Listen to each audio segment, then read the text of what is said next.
Well, I'm going to reveal my age a little bit, but as a kid, it was hard to escape it. I grew up on a ranch out in the middle of nowhere in Arizona, and we only had, I think, 4 stations back in the day.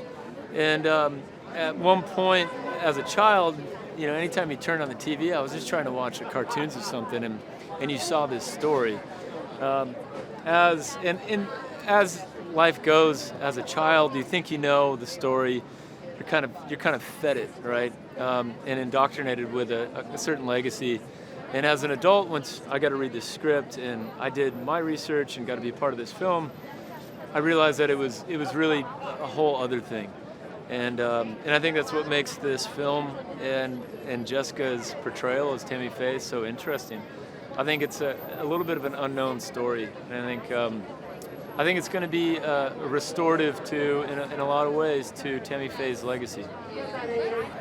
Again, I wasn't there. I don't know all the facts, but I do know from the stories I've heard that she, more than maybe anybody that was involved in this, lived the word that most people were preaching, apparently. But she embraced all of God's children, and she did it with empathy, and she did it with courage. And she helped a lot of people that were really suffering in the 80s and were being ostracized. And nobody was telling their story, and it was fear-based. And, we've seen this sort of thing before. It kind of repeats itself. And it really does take a bit of a brave soul and a brave voice to reach out and give the voiceless a voice. It's just a blast. As soon as I walked into set straight from tour, and it was a little bit overwhelming, or it could be, but Jessica was so gracious, and she's just such a lovely spirit. She's a great human being, and it just was fun.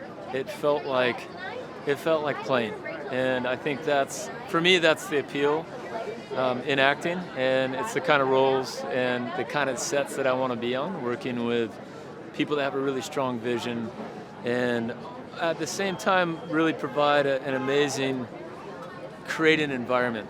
I just felt really safe, I guess. And yeah, it was kind of a blur, because it's also like stepping into the ring and trying to play Michael Jordan 101, being in a scene with Jessica and with Andrew, and